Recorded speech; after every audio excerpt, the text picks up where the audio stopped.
Hello बंधु बान्धवीসকল কি খবৰ আপোনালোকে নিশ্চয় ভালে আছে। এয়া চাওকচোন মই কি বনাই আছো। মই আজি আকৌ অলপ ফেহু বনাই আছো।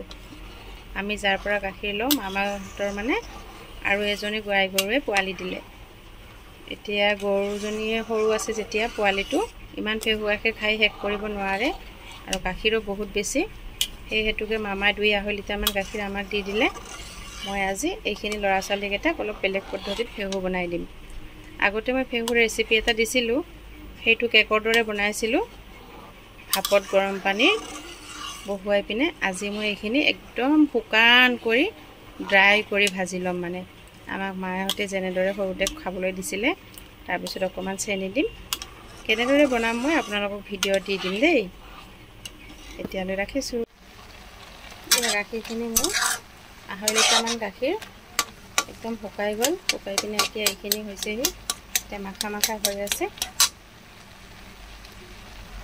আৰু ইয়াত মই এতিয়া দিছোঁ অকণমান মানে অলপ সৰহকৈ দিছোঁ, যিহেতু ল'ৰা ছোৱালী খাব, ল'ৰা ছোৱালী মিঠা হ'লে ভাল পায়।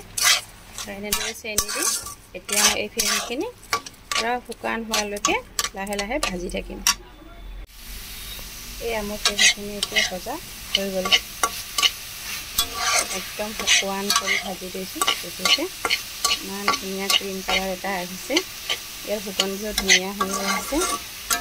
এতিয়া হৈ গ'ল। পোৱালিকেইটাক গৰমে গৰমে পৰিৱেশন কৰিব দিম। এতিয়া কেনেকুৱা হৈছে আপোনালোকে জনাবচোন। আপোনালোকে কি কি পদ্ধতিৰে ফেহু বনায় জনাবচোন বন্ধু বান্ধৱীসকল। ফেহু বহুত পদ্ধতিৰে বনাব পাৰি।